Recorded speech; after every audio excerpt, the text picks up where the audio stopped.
Now, a filmmaker is working with one of our smaller black communities after he was approached to tell their almost forgotten stories.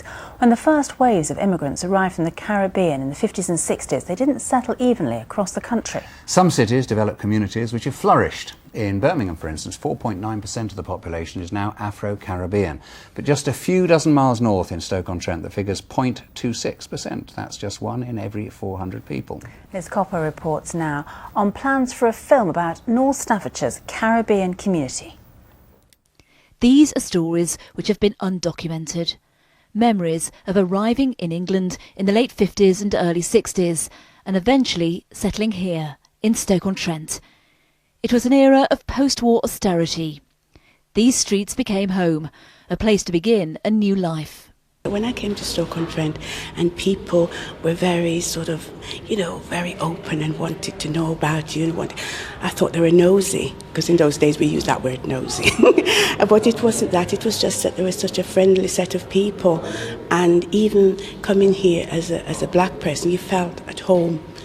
Also amongst those who settled in the Potteries were Hyacinth Stone and her baby son Cornelius. Today they're sharing their stories at a community centre in the city. This film came about because the younger generation wanted their parents' contributions to be chronicled. Mother's full of stories of the old days, so it's good it's all in her head, so nothing written down anywhere. So it's good that something like this is, recording what's gone on before, so we can carry that forward, sort of thing. The stories have been gathered by a local filmmaker, and the film coincides with an exhibition. All communities deserve a voice, and all communities deserve a profile, and this is like redressing a balance here. We have giving a profile to this very important community in our city as in any city.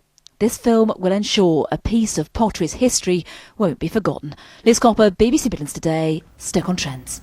Great to see Cornelius all grown up there, wasn't he? Yeah. I know. And that film's showing tonight at 7:45 at the Stoke Film Theatre in association with the BBC's Real History Project.